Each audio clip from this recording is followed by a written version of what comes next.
welcome to the Intuitive Insights podcast series. I'm Nina Lockwood, founder and director of Intuitive Interim and Executive Search. Throughout this series, I will be sharing engaging conversations with talented leaders from across the UK transport sector. Today I'm delighted to welcome Matt Rice, Route Director for North and East Route, part of the Eastern region for Network Rail. Matt talks us through his career to date in Network Rail since leaving uni in Wales in the early 2000s, shares his views on leadership, his views on remote working, on people-centered leadership. It's such an interesting conversation. I hope you enjoy it as much as I did. Good morning. How Hello. are you? All right. You? Yeah, really well, thank you. It's an absolute joy to see you.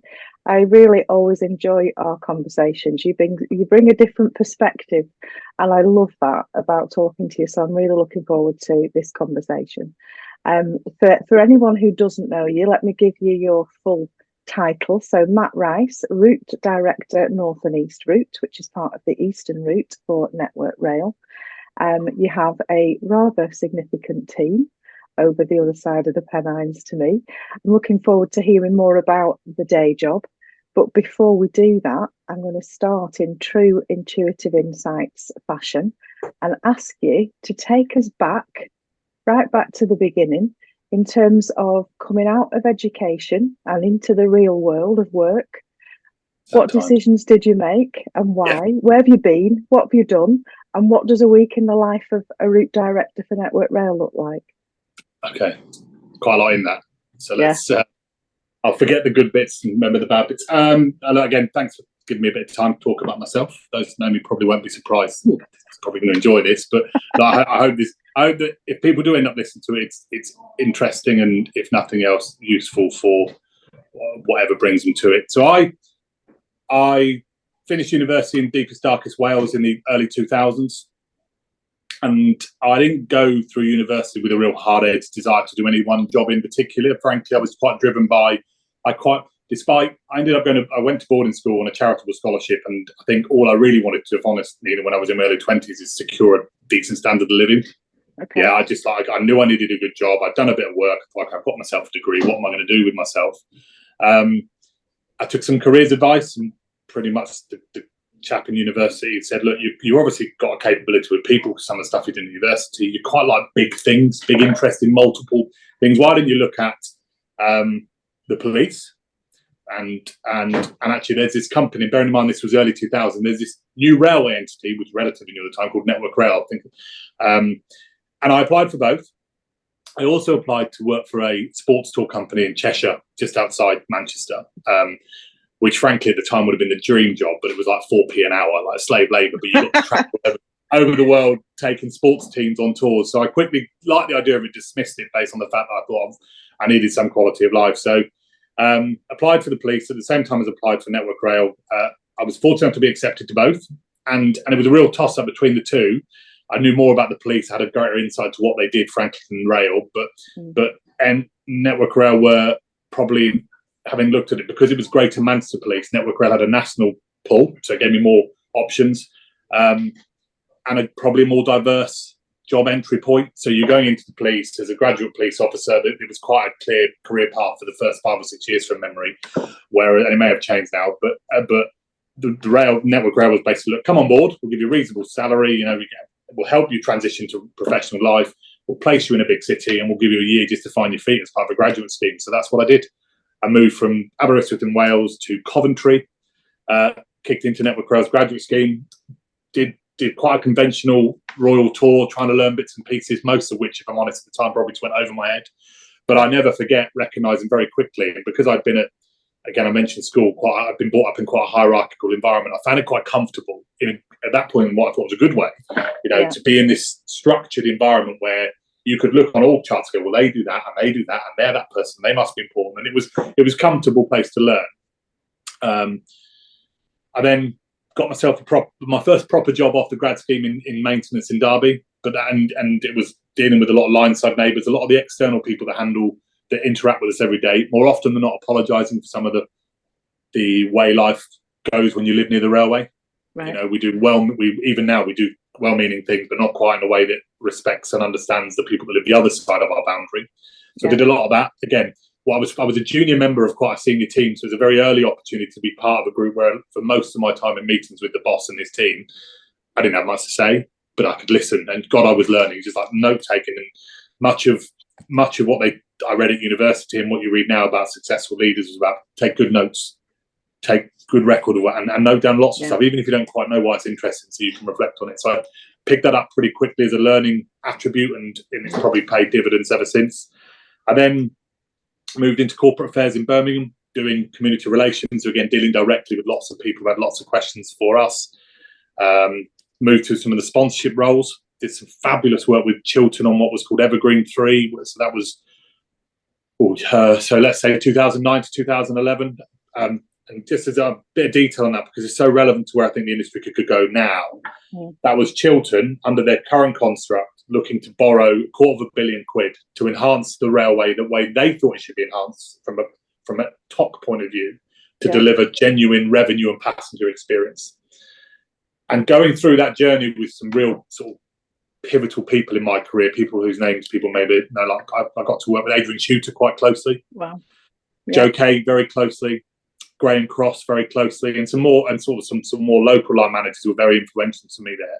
But those three names, and watching them operate, and then also watching some real big hitters in the industry, and I won't name them because they're still in there, trying to work out how to position Network Rail to support Chiltern as Chiltern were trying to demonstrate that they could do it better than us, was fascinating from a leadership sort of point of view, but also as an industry construct. So I did that into the late noughties and into the early 2010s, if you like. I then went and did some stuff in London as a commercial lead for First Capital Connect. Interesting job, but I think the real turning point in my career was when I took on a timetable leadership job in Milton Keynes. I did 2.5 years in that to about 2015. A real good combination of, whilst it was quite an office-based job, it was I ended up with about 200 or 300 people working for me. Not directly, clearly, but in the production of the timetable in a way that they're still doing now in Milton Keynes. They've not long settled into the new quadrant building. So it's a real eye-opener to me as about how much I really enjoyed just leading teams. No one subject to my rail career has really got me more excited than the other, but the people element was like, okay, coming into work and having to help individuals and get the best out of their time and work for whatever reason they're there, and for whatever purpose they're sort of delivering against. It was clear to me then, and when people said, what gets you out of bed? There's something in that for me. It's a real emotional driver that I continue to explore now about why do I find that so, what deep in my past means that I'm so driven by that. Trying to rattle through this because you don't want to be a boring CV, but there was another pivotal point. Much to my surprise, I got a chance to go and work in the Middle East with Network Rail Consulting. Right. That was one of those decisions that I did a load of pros and cons. I even told my boss, a lady called Fiona Dolman, who I hold very dear professionally, but also, whilst I haven't seen her for a long time personally, she was fabulous for me as a line manager, as a friend. I got the job offered in the Middle East. I went in on a Friday and said, do you know what, Fiona, I've accepted the job, but I'm going to turn it down. I want to stay with you. And then over the weekend, I changed my mind again. I really flip-flopped because I was trying to do it rationally. And rationally, I was always going to stay in MK. I was always going to grow that part.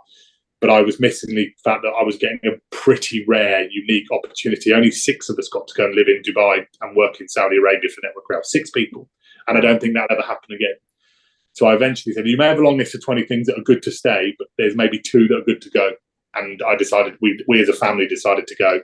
And it was fun for a whole host of reasons. It was the best career thing I ever did. I think to try and pick one or two. When you work in the monopoly of NR, it's hard to really empathise what it's like on the other side until you can find it. And I've never worked topside, still haven't actually. Yeah. Which in the UK, but I went to Saudi Arabia alongside Serco and Freightliner as partners. So I got real insight what drove them. But we then were the supplier to the royal family, the monopoly in Saudi Arabia. Right. We were on their terms, in their country. So kind of the eye opener about what it's like to be. It's quite difficult to understand diversity inclusion as a white middle class Englishman. You go and work in the Middle East. Yeah. You get, it's not, look, I mean, you could overstate that, but you get an eye opener. So that whole experience, the shot in the arm, the sort of amplification of resilience, business nous, commercial acumen was something I could never have dreamed of when I thought, well, actually going to the Middle East, it's tax-free and sun's good and all that good stuff. It was without doubt a key part of me coming back to the UK. I ended up landing in York because York's a great place. If you're going to live Dubai, you've got to find somewhere nice to go after, and York's great. Very quickly spent a lot of time with Rob McIntosh, formative in terms of where my career's grown. And without that move to the Middle East, I'm 100% certain I'm not going to be in the running for 4 years ago to be a route director. There's just no way. I might have had some capability, I might have had some nous, but that accelerated period, I think, was an absolutely key moment. I would say that my overall performance in that role in the Middle East, in hindsight, was pretty poor. Delivery wasn't great. I look back and think, oh, blimey, how did I even survive it? But I did. You look back and think, could I have done? I took more from it than I gave to it, not through lack of effort. I just didn't have some of the skills and the nous that I have now that I would have been benefited from having then. Okay. So again, sitting in front. Go on. Just let me pause you 1 second, because I want to come back to something that you said, which then will kind of I think take us forward into this next bit. When you first mentioned the opportunity in the Middle East, you said, to my surprise, in this kind of, well, why would they offer it me? There's only 6 people, so why are they offering it me? And I appreciate that I might be putting you in an uncomfortable position here, but I'm going to do it anyway. Why did they pick you then? So in hindsight, with the benefit of hindsight now, and even bearing in mind what you just said to me, that in your view, your delivery wasn't quite what it would have been if you'd go back and do it now, why did they choose you? What is it about you that made them think you needed to be one of the 6 if you thought you weren't good enough? Yeah, you are. Well, so you are picking at a work in progress. And look, I think it's the term imposter syndrome has become quite well known now. I don't think it was even, say, years ago. Why did they? So there's two elements of my thinking there, Nina. There's quite a basic kind of like 1 in 6 statistically. That's a good chance. So that I didn't think like just do it for that basis. But I think I got through school with some pretty basic A levels. I fudged my way through a 2-2 at a good time, as often people talk about. And I hold intellect and like that kind of academic capability in quite high regard, and I think I've never really lost that. So when I'm being interviewed and when you're being assessed, I think I still think, well, what do you see? What do you see in me? And I have had interviews where I've completely flunked them and not got jobs. And some of the most powerful feedback, again, it's still a work in progress, of people who've said to me, you came into the interview and you weren't you. You didn't bring yourself, and I'm not saying your full self, but you didn't bring yourself, and also you didn't articulate how you do what you do.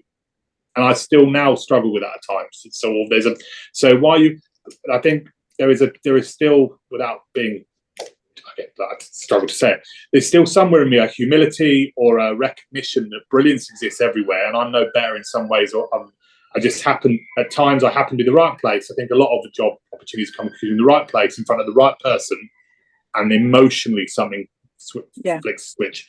And I know that's not in step again with all the sort of diverse and inclusive recruitment processes, but you have to speak to the fact that humans sit in front of humans. You can't hide from that connection thing. So I'd say that. Yeah, you absolutely do. And I think you've said some more really interesting, you've raised some more really interesting points in there, because you've talked about the intellect and the kind of the qualifications. So you've referred to your A levels and your degree.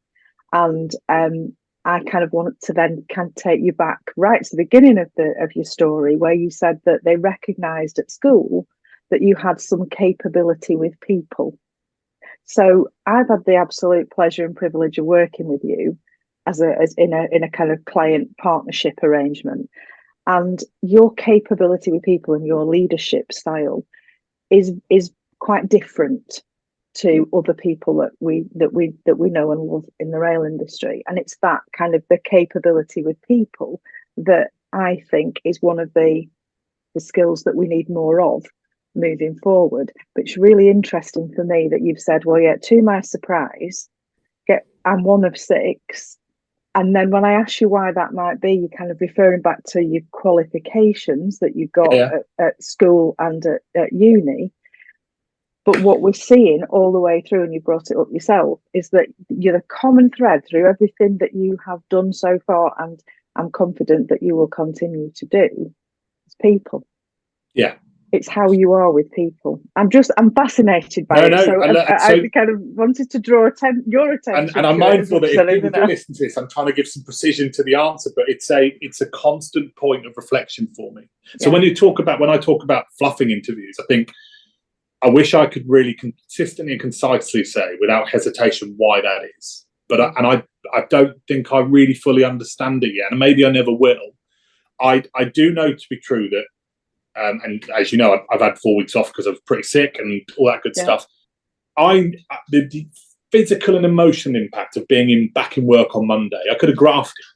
Just being back around people. I get physical and emotional reward and energy from being around people, and I've learned from probably in my late teens at school that you can have very mutually beneficial relationships with everyone. That it's okay, so this is good for me, but it kind of amplifies if they get something from it too.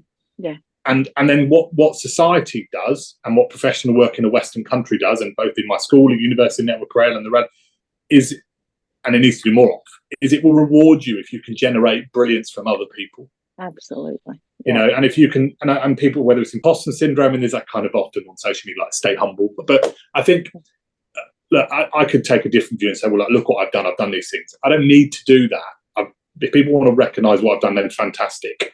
What I've found works is if you recognise in yourself a capability, but don't talk about it too much, but put your first foot forward is always, what is the people or the person or the people in front of me feeling? Yeah. What do they want to get from this conversation, whether it's about home, life, work, whatever it is? And how can I help? And I'm just lucky, I think, to a degree, that I get energy from that. I find that rewarding, and I respect and recognise in our industry that a lot of people don't, because they get their energy from some of the technical wizardry we need to have. Yeah. I would just, and this is perhaps a bit more pointed, I would just question that perhaps too often in the past, and if we're not careful, we promote those types of people who have got brilliance into the place where they have to spend all their time talking to people, trying to read emotion and it don't work. No. It is my experience. You get a plateau of 80-20 in the main, because effort will get you somewhere at some point, but you won't get brilliance enough, sustained brilliance that isn't about me. It's about the individuals. Yeah. And there's a whole different conversation there for me around how we interview people. So when you said you've fluffed interviews, I would be willing to put at least a tenner on it that the people that were interviewing you were perhaps not as skilled at getting the best out of the interview process. So it works from both ways. And I think what worked for organisations in the past, in terms of tell me about a time when you did, and the whole kind of competency-based approach, or the technical approach, or even psychometric testing, when we're trying to encourage diversity and inclusion and encourage different types of people onto the railway, we've got to recognise that psychometric tests don't work for everyone. If you have ADHD or any of the kind of autism spectrum disorders, then it doesn't work for you. But that doesn't mean you're not going to do a bloody cracking job on the railway. It just means that our interview process to encourage you to come and join us is not right. There's a whole other thing there, but I'm going to take us back to you landing back in York. Thank you for answering that question as well. I appreciate it. You've given us some real brilliant food for thought. You've landed in York. You're working with Rob. He was formative in terms of what happens next. So tell us what happens next. Well, so again, my first interaction with Rob was pretty frosty, but I stood my ground. I think that was a key moment. I think we were talking about East Coast mainline service specs, ironically, given that's still happening, a debate now. But we went on from there, and I think I'd like to say that he saw in me someone who worked hard, someone that thought, again, I say thought differently, Nina. I question someone that thought about things in a way that he felt was a little bit different and a bit stimulating for others, and added a dynamic that perhaps was complementary to what he wanted to build as a region. So when the role came up, and again, I always share this story if people ask us. I did the interview process. It was hellish, about 6 stages, and ended up with like a 5-person panel. And he broke the news to me afterwards that I got the job. But what was fantastic about it is he knew that, like many people, I wasn't anywhere near the finish article, and for a route director compared to other appointees, I was pretty green.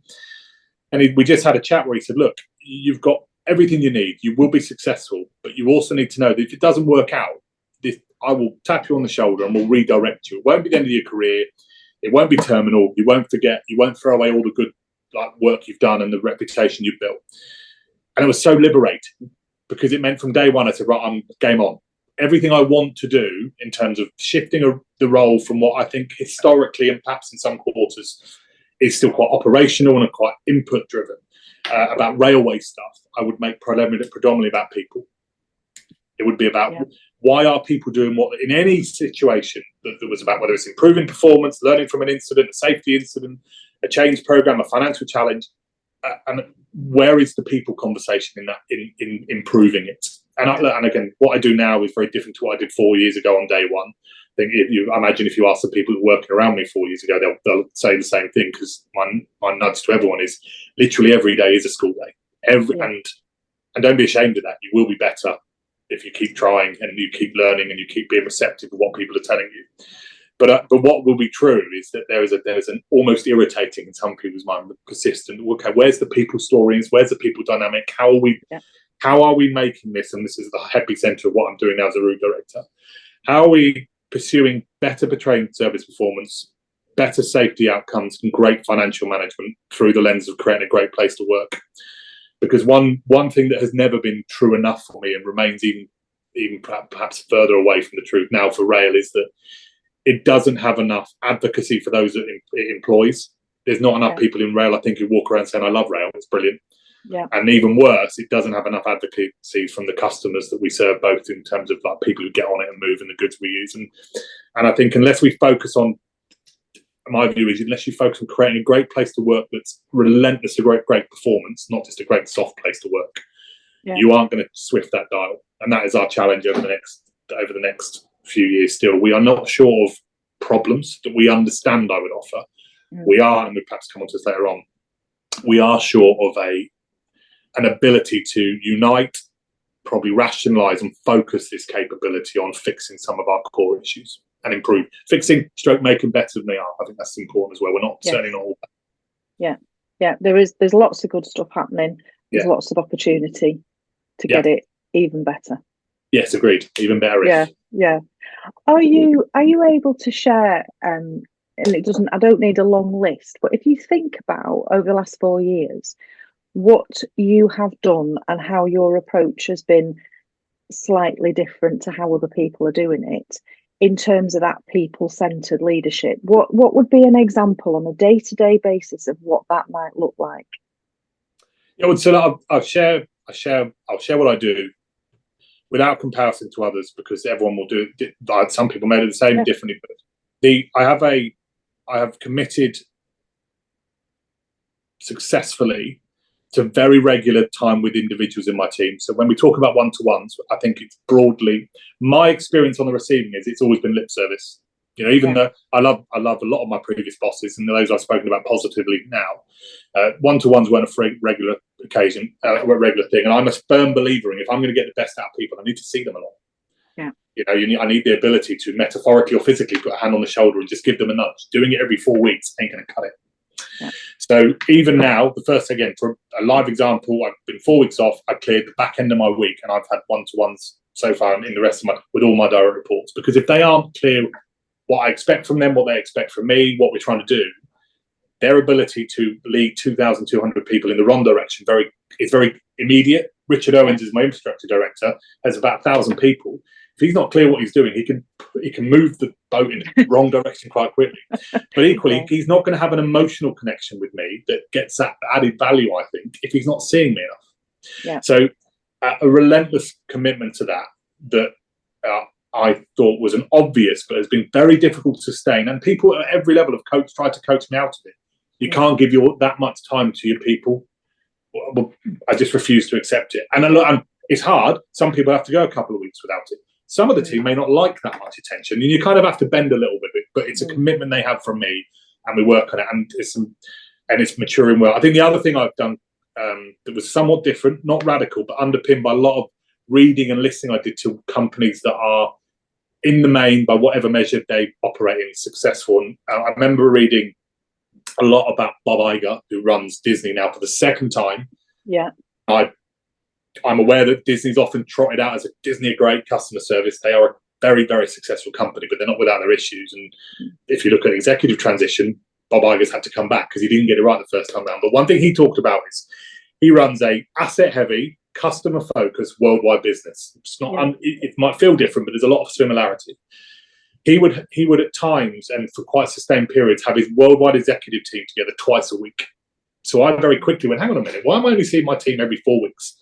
And then why am I surprised when they don't really get on and work collaboratively and break the functional silos that railways work in? So for 3.5 of the 4 years in this job, I've had them together every Monday for 6 hours. Right. Every Monday. Oh. I'm not going to pretend for 1 minute every hour has been successful, every hour has been useful. I still get people looking at the window, thinking I've got on board. But so again, that commitment to time, Nina, to your people individually and your people who as a team, I think sounds very simple. Is incredibly difficult, but is the difference maker, because it is the foundation for what people will term the multiplier impact, or the leadership shadow. If you're not in touch with your people, driving a message, building a relationship, all the stuff about authenticity, trust, 360 feedback, you forget it. You can't have 360 feedback with conversations with people you don't really know. You can't do it, not adequately.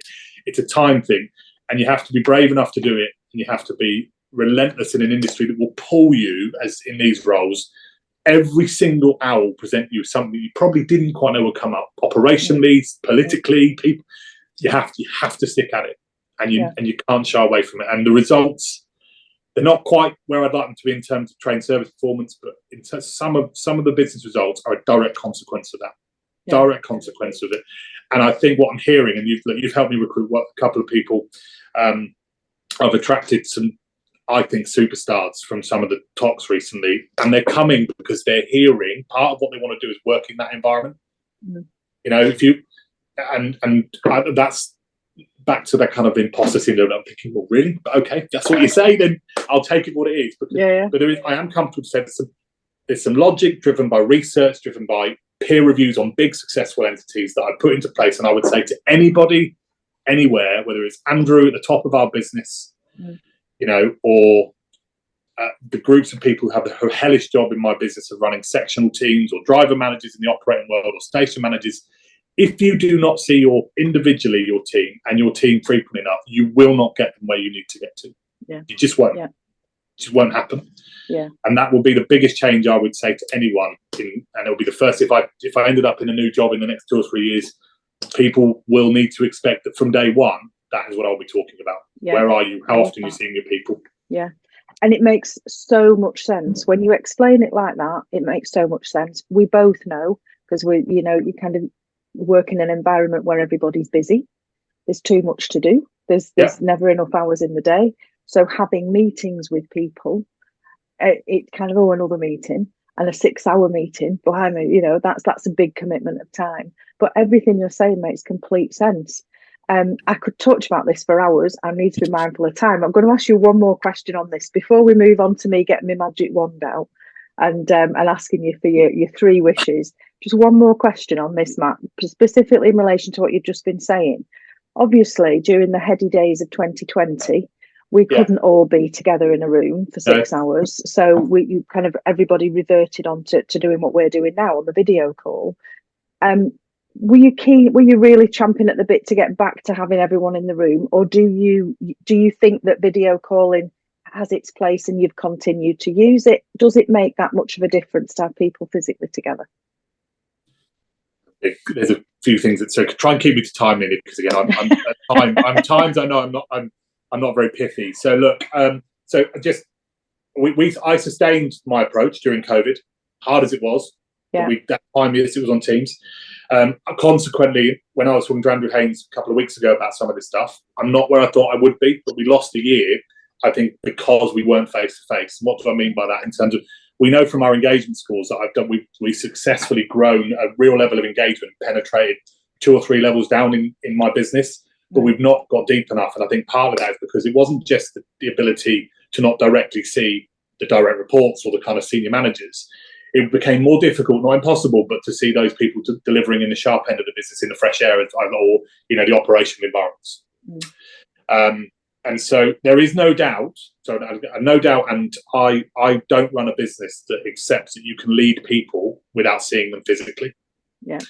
But I also very much enjoy, I've got a young family, one of some very, very difficult personal circumstances, one of my children. Life is a pain, life is unpredictable.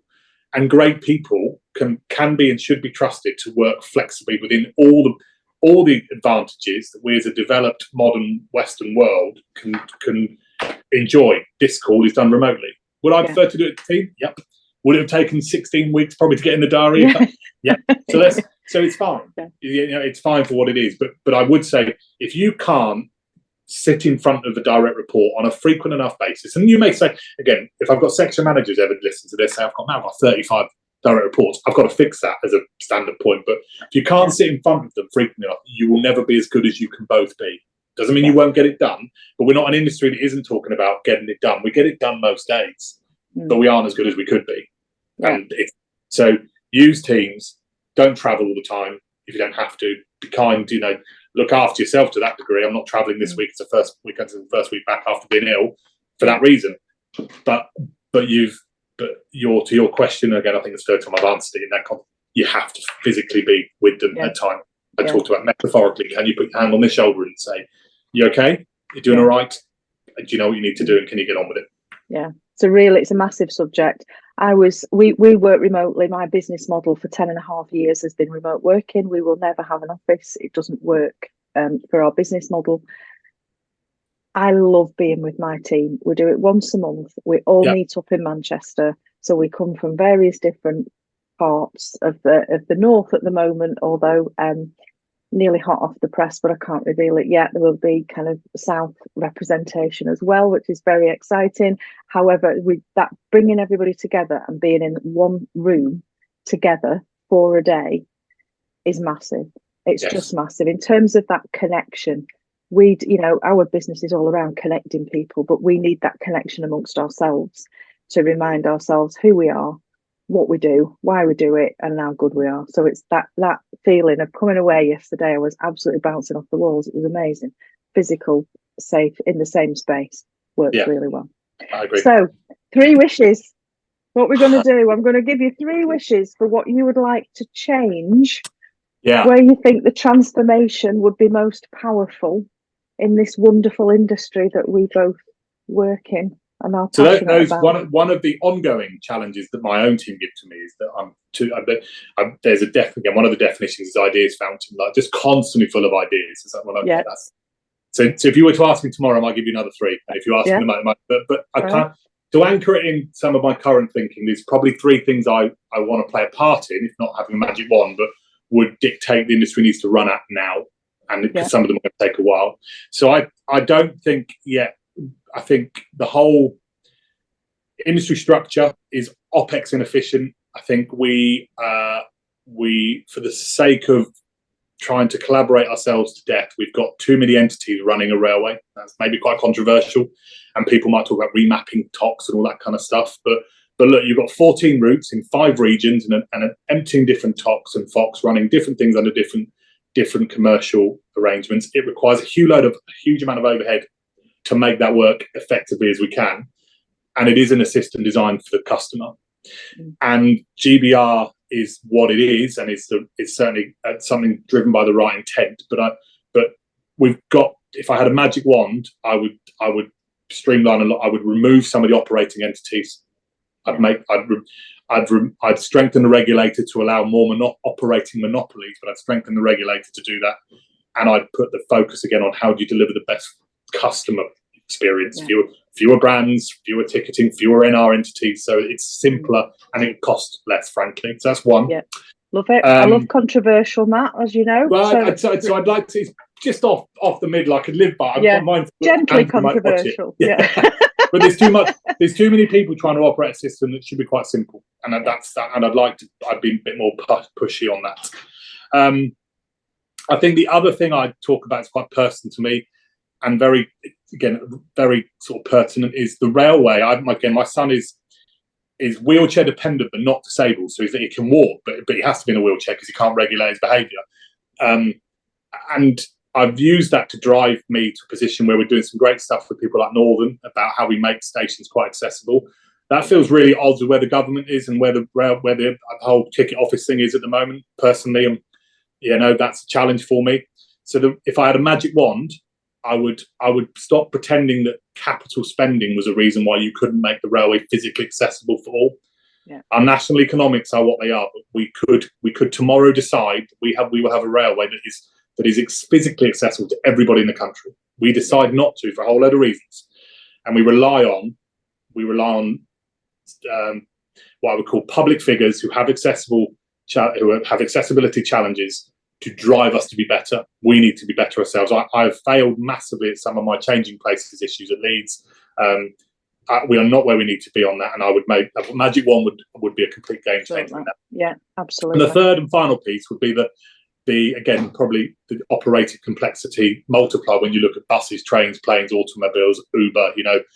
I would very much focus on using the regional scale of NR to drive a far more integrated transport system. Yeah. There are some great examples of Amanda. I know Manchester quite well. Manchester's trying its best and moving through the gears. It has the motive, it has tram, it has train, it has long distance, all that. So, but it's hard work, and there's no real reason. There's no physical. There's no sort of innovative reason why we can't do it. It just takes a coordinated effort by a number of people with the same aim. To mean, if you get a train to Leeds but want to go 4 miles from the train station, the mode of transport you choose to take is aligned to the train and vice versa. It's Herculean. Don't get me wrong. I'm not. I did timetabling in rail, and that's hard enough. So I'm not. But you gave me a magic wand, so I haven't let reality get in the way. But wouldn't it be great if we had a simpler railway system that was accessible to all and was integrated with other modes of transport, all of which, of course, driven by the people that work in it. That's not a wish. That's just we've got to get on with that. That's a given, and that runs through the whole thing, doesn't it? It is the leadership challenge for Network Rail. Yeah. Not points removed, not points failures, not hot weather prep and all that. That's all important. But the leadership challenge in that sphere, and for anybody who works in rail at a leadership executive level and other transport modes, that is the challenge of the 2020s, if you ask me. Yeah, perfect summary. Really, just fantastic. And I've got no disagreement with any of those. I think that would be easy to say, right? We could all buy into. Exactly. Easy to say, not necessarily very easy to do. But if we were all facing in the same direction, that would be a start. Yeah, agreed. What motivates you, Matt? What motivates or inspires you? So some of my guests will share a quote or a book they've read or a particular leader that they kind of are inspired by.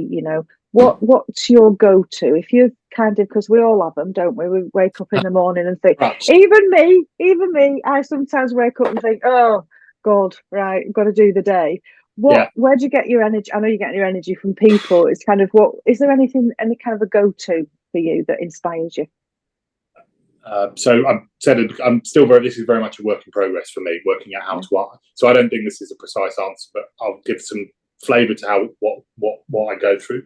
So I'm somewhere in me, driven by, again, I think upbringing experiences, is just a relentless sort of drive to continue to do better, to do more, to be active. And I've kind of very much now I will listen to the counsellors, Matt, you need to slow down, you need to be a bit more measured, but I'm not sure I'm on board with that. I'm going to push. And if you want me to work with you, what you'll get 8 out of 10, 9 out of 10 days that are brilliant. You might have to suffer one that's a bit rubbish because I break the bound, but so I'm very much driven to doing better as sort of than I have done previously, and probably just trying to exercise some of those demons of my past where I thought I could have done that better in hindsight. Could have got straight A's, maybe, could have got my first class degree, could have, should have, would have. That all of that's going on, and I said right at the beginning, and I'm quite comfortable with this, that I had outwardly might have seen a really relatively comfortable upbringing, but there was some pretty horrific months and years in my younger days, and I'm sure that's driving some of this. I think then more kind of accessible to everyone is that so my crutch, and I have watched, there's a series called The West Wing, which is about the life in the American presidency. I think it's about this 7 or 8 series, about 157 episodes, give or take, and I watched that back to back about 8 times. Oh my goodness! And when I was back in hospital in the last 4 weeks, that's what I watched. It's like like my comfort blanket. Yeah. But there is some stuff in there about teamship, about leadership, about amazingly capable people who are brilliant in their field, untouched in their field, and there's a little screenplay, I know, but who can operate in an environment where they can go at each other and argue with each other, but it's never it's about the greater good, about trying to do good. So there's so many hooks in that for me. But I've read, I Audible, I don't read anymore. I Audible was lazy. I Audible most things, ranging from sports stories to business stories to, I've just read Tom Felton's book, who's a Draco in Harry Potter. Any breadth. I tend to read most things because everyone's got insight. You can learn something everywhere, and you can always add, if you choose to, learning into a work environment. I think there's a couple of things that I sort of really take away and I go to. So I think as a theme, what I've taken for all of those is, if you want to win, if you want to succeed, it's never linear, ever. And whether you look at successful, again, sports teams, businesses, individuals, they will always say it's never a linear path. And actually, they all say that their greatest learning and their ability to become better than they ever thought they could is because they tried and failed really hard. And they really failed. And but they were able to get up off the mat and go for it.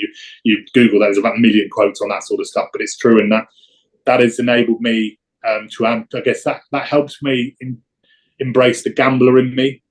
Right. So I don't irrationally gamble at work, but it helps me. Roll the dice. Yeah. You're not going to hurt anyone, and you're not knowingly wasting money. Give it a go, because you've got to try and push it forward.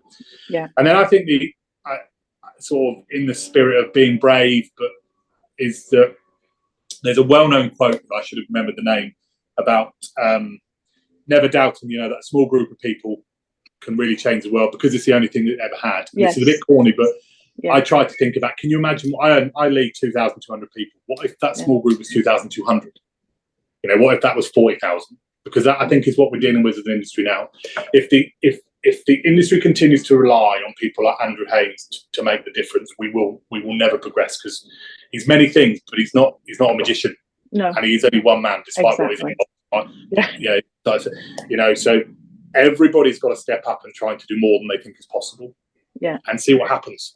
Don't hurt anyone, don't waste any money, just see what happens. Just see what happens. Yeah. And it will make that's the type of thing that I think about every day. And it tends to work more often than not. It's the word that you've just used. It's be brave enough to do that. Yeah. Have the courage of your convictions. Obviously, you weigh up your risks, like you've said. We don't want to do anything that's going to risk safety. We don't want to waste any money. But to have the confidence to be braver and be bolder about some of the stuff that we're doing, to try new things, because it might just work. What if it does? Yeah. Agreed. Yeah. Brilliant. Agreed. Thank you. I could honestly talk to you all day. I find you really interesting. I love your ideas around leadership. I love the examples that you've shared with us today. And I'm really grateful to you for being a guest on the Intuitive Insights podcast, Mab. I've really enjoyed it. Thank you so much. Like a celeb. It's like a little celeb piece. Even if it's just me and you, to the group. You and my wife are the listeners. Well, clearly I'll make my team listen to it, because that's my prerogative. But 10 views, I'll be happy with that. We'll definitely break the 10. I promise you. Okay. I promise you that. Thank you so much, Matt. No problem. Enjoy the rest of your day. Thank you. You too. Thanks, Nina. My huge thanks to Matt for sharing his thoughts and his insights with us on today's episode of the Intuitive Insights podcast. This was genuinely one conversation that I could have gone on for hours. I found Matt so interesting. I hope you did too. Please join us for the next episode in a couple of weeks of the Intuitive Insights podcast. Thank you.